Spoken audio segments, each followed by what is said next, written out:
Hi, I'm Alistair, the GrumpyCIO, and what am I grumpy about this week? People are bloody inconsistent, like people who say they're going to put videos up on Facebook every week and LinkedIn and Instagram and all these places, and then they don't. Oh, that's me. Thank you to everybody who actually chased me up going, where's been your recent video? We're enjoying those. I was kind of creating and going, does anybody actually watch these? Got some tracking stats, maybe they do, but actually people have said they do. So thank you very much for that. Right, consistency. Do as I say, not as I do, seems to be a mantra for some people in the world. Whereas if people actually did what they say they did, they're probably quite successful. Let's take, for example, good old General Electric. Consistency is the key. Yeah, seen their share price recently, maybe not. Well, I'd actually argue that General Electric is a great example of consistency as being the key. And if they'd actually done what they said to do, what they said they were doing, they'd be fine. But they didn't, and they fell nosedive into the ground. Tilda, that's where we're going. Okay, so General Electric was the absolute darling of the market in the 90s. Jack Welch was the manager of the 20th century, led the sprawling business empire and a conglomerate that people said in a way that wasn't possible from the 80s onwards, did it and made an absolute fortune. And he did it through a method that he said was consistency, winning hearts and minds, turned out to be a bit shonky. What happened? Well, the first thing is, one of the things that he actually said that he should have actually done is be consistent with staff, even in turbulence. So one of the things that he said was to always be consistent in winning hearts and minds of your staff.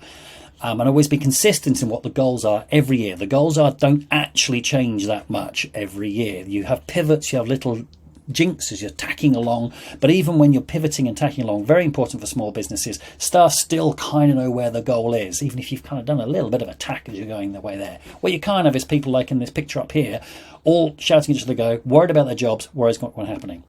Why would they be worried about their jobs? Well, they actually need to be consistent with themselves. Jack Welch said, I should win the hearts and minds of all my people. Also had this famous 20-70-10 rule. 20% of the people were excellent, 70% of the people were kind of average. Who wants to be called kind of average by your boss? 10% of the people were the bottom and had to go. And he just had a mantra where he just got rid of the bottom 10% of people, without actually considering when they were very good.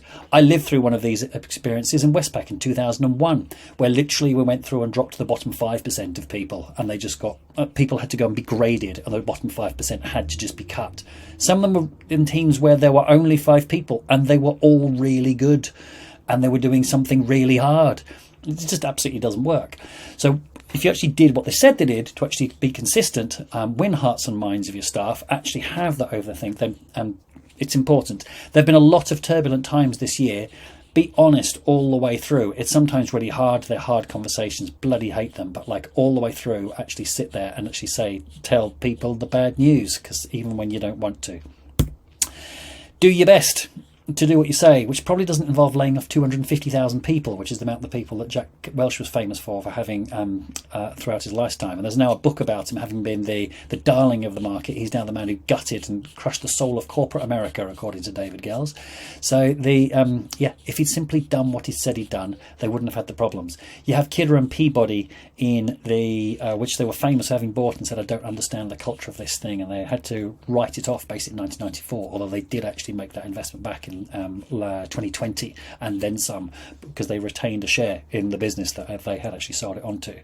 But they said, I don't get investment banking, I don't get this complex financial work which lets you do things we understand. Didn't listen to themselves, let General GE Capital, GECC, go and suck up more of the balance sheet of the business and end up with risky financials. And in 2008 they were exposed completely as being over leveraged and had to actually gut the business in order to survive.